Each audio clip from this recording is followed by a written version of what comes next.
Welcome back to the Stage Podcast.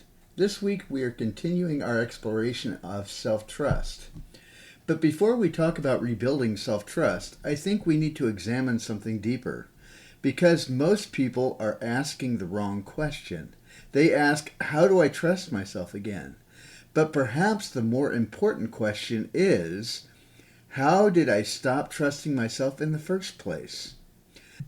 Not because the answer gives us someone to blame, not because we need to revisit the past, but because understanding the architecture beneath the experience often reveals the problem is very different from what we originally believed.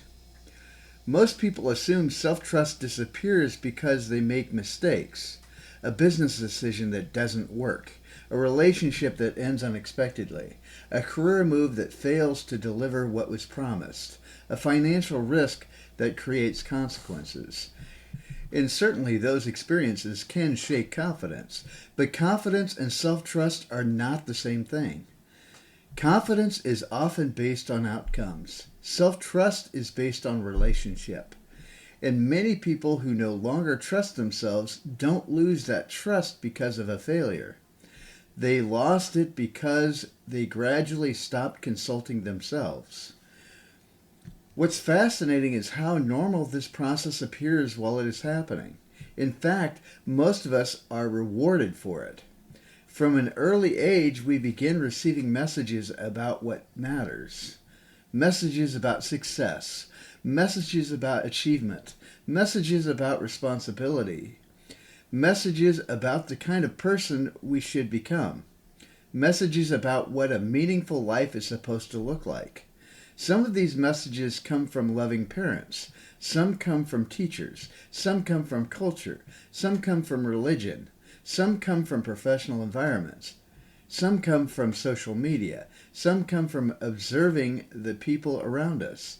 And none of these influences are inherently wrong. The challenge is that very few of us are ever taught how to hold those influences without losing ourself inside them. So we begin adapting. We learn what earns approval.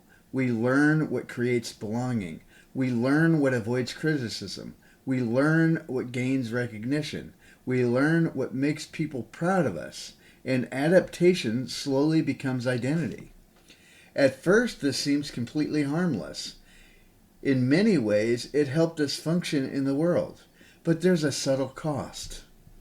Every time we receive a signal from within and ignore it, we strengthen our trust in something outside of ourselves. Every time we know we need to rest but push harder because productivity feels more important, every time we know a path is no longer aligned but continue because expectations are pulling us forward, every time we sense that success is costing us something meaningful but continue because stopping feels irresponsible, a tiny fracture happens.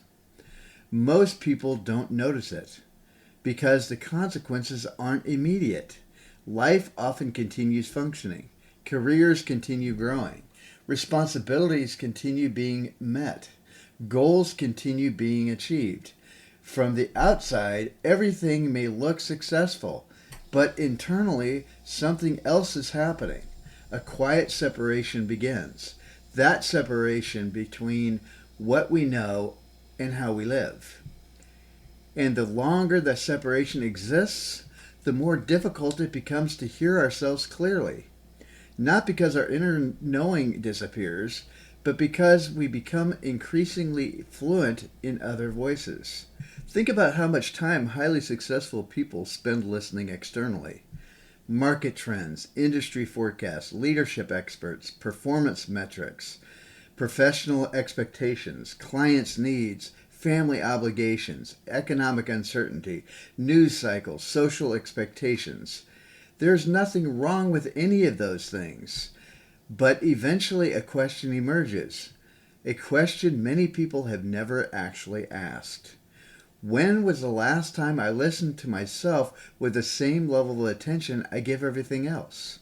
Not my fears, not my thoughts, not my worries, not my conditioning, my actual experience, my direct knowing, my genuine response to my own life. For many people, that question creates an unexpected silence, not because there is no answer, but because the relationship has not been nurtured. Imagine a friendship that has been neglected for 20 years. The friendship isn't gone, the connection still exists, but the conversation may feel unfamiliar at first. This is often what happens when people begin reconnecting with themselves. They assume they have lost their inner knowing, but what they have actually lost is regular contact. And that distinction changes everything. Because if self-trust were truly gone, we would need to create it. But if self-trust is actually a relationship that has been neglected, then our task is very different. We don't need to manufacture trust. We need to restore communication. And that realization may be one of the most liberating discoveries a person can make. Because suddenly the journey is no longer about becoming someone new. It's about remembering the voice that was present before everyone else began speaking. Reflection questions for part 1. Number 1. Looking back across your life, where did you first learn to trust external authority more than your own experience? Reflection question number 2. What areas of your life currently feel driven by expectations rather than genuine alignment? And reflection question number 3. If you knew your inner knowing had never disappeared, what might you begin listening to more carefully? Part 2. When the life you're living no longer feels like yours. As we continue this conversation, I want to explore what happens after we begin trusting external authority more than our own experience. Because that process doesn't simply affect decision making, it eventually affects identity itself. And this is where many people find themselves standing when they say things like, I don't know what matters anymore. I don't feel like myself anymore. I don't trust myself anymore. On the surface, these sound like different experiences, but beneath them, we often discover the same architecture. A gradual separation between the life we are living and the self who is living it. The fascinating thing is that this separation rarely happens suddenly. There is usually no single moment where we wake up and consciously decide to abandon ourselves. Instead, it happens through 1,000 small adjustments. Adjustments that often seem wise, responsible, practical, necessary, reasonable. We choose the degree that creates security. We accept the promotion that creates opportunity. We take on the responsibility because we are capable. We continue carrying the load because others depend upon us. We learn to perform at increasingly higher levels because performance gets rewarded. And over time, something interesting begins to happen. The life we are building starts generating its own momentum. The obligations expand, the commitments multiply, the expectations increase, the responsibilities deepen, the systems become more complex, the consequences become larger, and eventually many people discover something surprising. They are no longer making decisions from desire, they are making decisions from maintenance. They're no longer asking what feels meaningful, they're asking what keeps everything functioning. Now let me be clear, responsibility itself is not the problem. Meaningful lives often contain tremendous responsibility. Leadership contains responsibility. Parenthood contains responsibility. Marriage contains responsibility. Building something worthwhile contains responsibility. The problem arises when responsibility becomes disconnected from conscious choice. When we continue carrying things long after we have forgotten why we picked them up in the first place. At that point, responsibility begins transforming into obligation. And obligation has a very different energetic quality. Responsibility often feels purposeful. Obligation often feels heavy. Responsibility feels chosen. Obligation feels imposed. Responsibility expands us. Obligation contracts us. Many successful professionals spend years attempting to solve this heaviness through productivity, better systems, better planning, better time management, better delegation, better execution. But what if the problem isn't operational? What if the problem is existential? What if the exhaustion isn't coming from the amount you're carrying? What if it's coming from carrying things that no longer belong to the person you are becoming? That question can be uncomfortable because it challenges a deeply held assumption, the assumption that more effort is always the answer. Many high achievers have spent their entire lives solving problems through effort. When something isn't working, they work harder. When something feels uncertain, they gather more information. When something feels uncomfortable, they increase their performance. And these strategies often work remarkably well. Until they don't. Until the challenge is no longer external. Until the challenge becomes one of alignment. Because alignment cannot be achieved through force. You cannot outperform misalignment. You cannot outwork disconnection. You cannot optimize your way back to yourself. And this is often the moment that initiates a deeper awakening. Not necessarily a spiritual awakening, not necessarily a dramatic life crisis, but an awareness to a simple realization.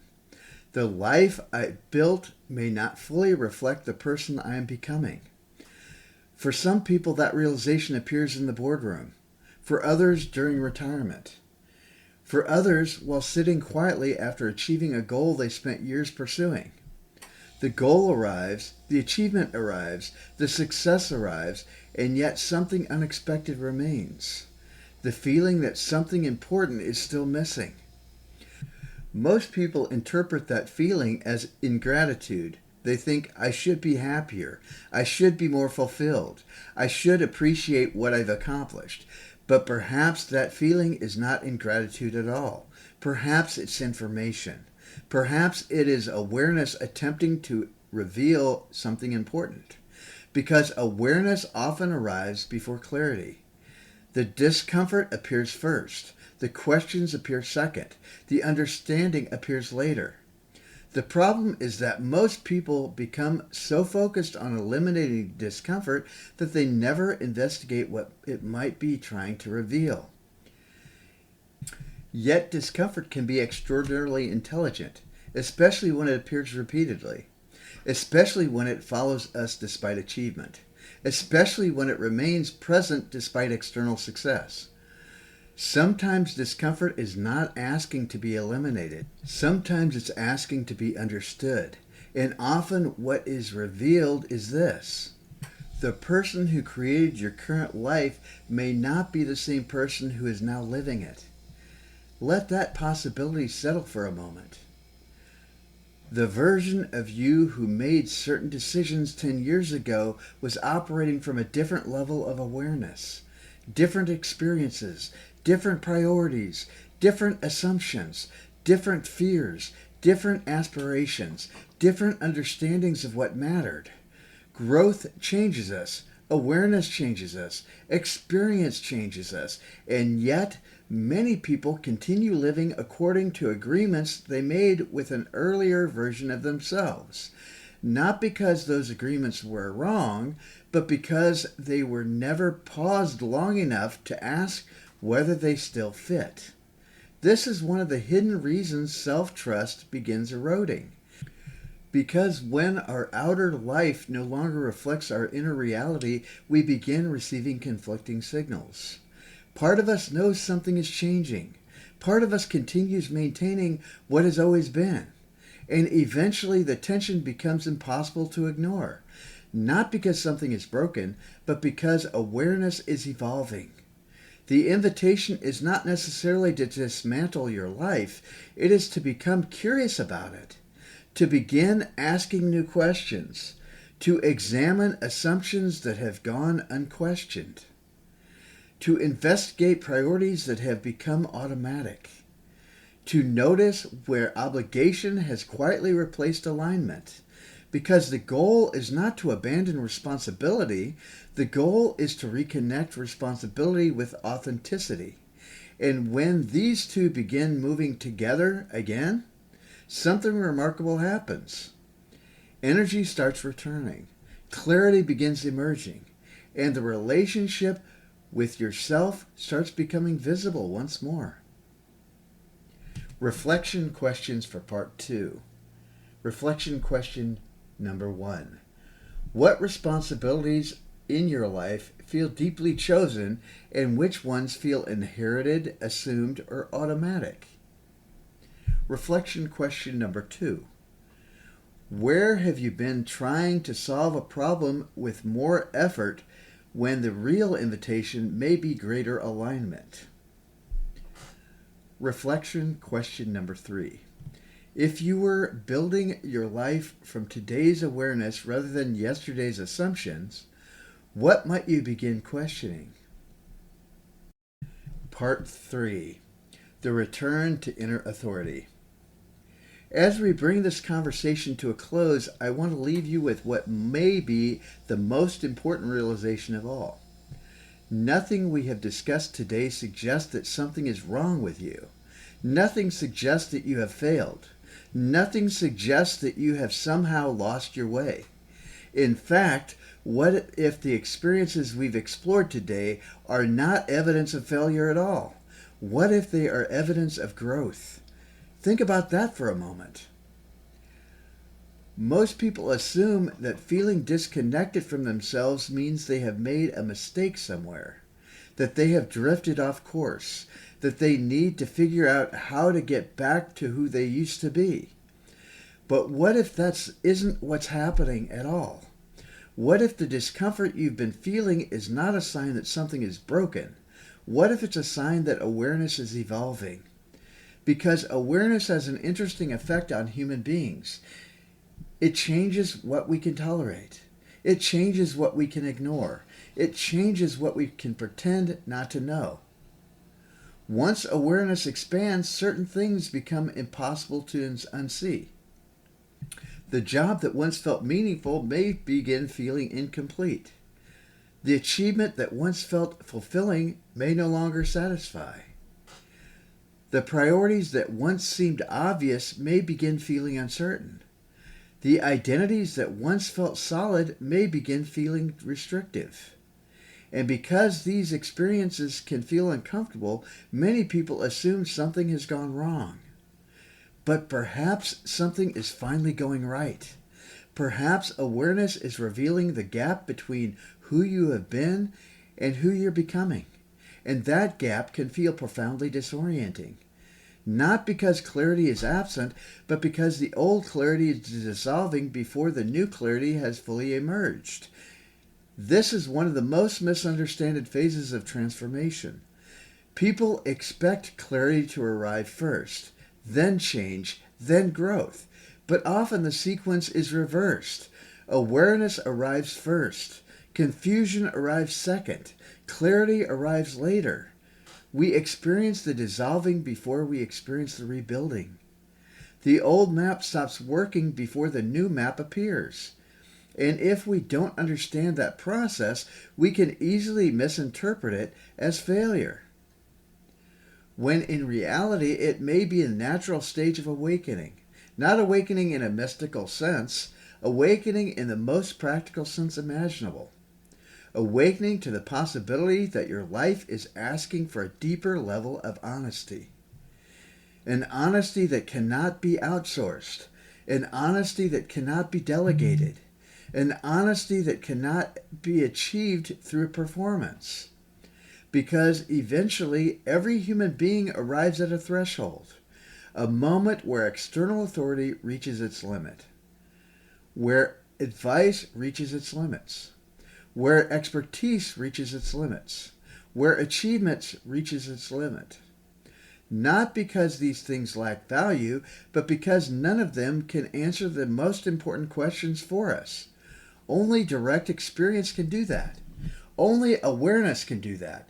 Only relationship with ourselves can do that. And this is where inner authority begins returning. not through certainty, not through having all the answers, not through becoming fearless. Inner authority begins returning the moment we become willing to listen again. The moment we stop treating our own experience as secondary information. The moment we stop assuming everyone else knows better. The moment we become curious about what our life is attempting to show us. This is a subtle shift, but it changes everything because the question is no longer, what should I do? The question becomes, what am I already noticing? The question is no longer, who can tell me what matters? The question becomes, what has been trying to matter to me all along? The question is no longer, how do I trust myself? The question becomes, what happens when I stop abandoning my own experience? And perhaps this is where self-trust has always begun. Not in certainty, not in confidence, not in perfect decision-making, but in honoring what we know before we can fully explain it. Honoring the quiet signal before it becomes a crisis. Honor the subtle awareness before it becomes exhaustion. Honoring the truth before life is forced to reveal it more dramatically. Because when we do that consistently, something remarkable begins happening. The relationship with ourselves starts repairing. Not overnight, not all at once, but gradually. The way all meaningful relationships are restored. Through attention, through presence, through listening, through trust, and eventually we discover something surprising. The voice we thought we had lost was never gone. The clarity we thought had disappeared was never missing. The authority we thought belonged to someone else had never actually left us.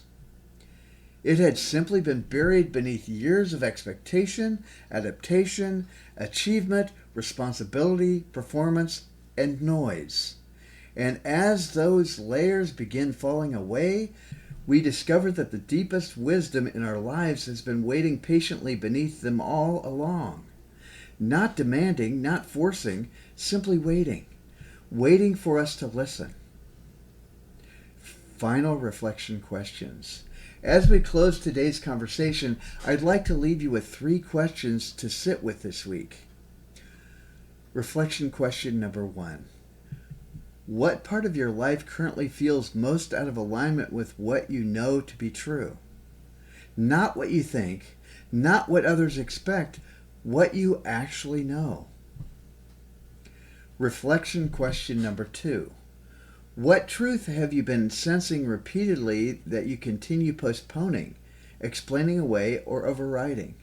What keeps returning to your awareness? Reflection question number 3. If your inner knowing had never actually left you, what might it be trying to tell you right now? Sit with that question, not to find an immediate answer, but to begin rebuilding that relationship. If today's conversation resonated with you, I invite you to continue this exploration through our newest Vibe Shift solving process, VSP number 5, I Don't Know What Matters Anymore. In this deeper experience, we explore how external priorities gradually become internalized, why clarity becomes difficult to access, and how reconnecting with what genuinely matters allows inner authority to return naturally. Because before we can trust ourselves again, we often need to rediscover what truly belongs to us. You can begin the experience by following the link in the show notes. Until next time, remember, you may not be searching for more answers. You may be learning to hear yourself again.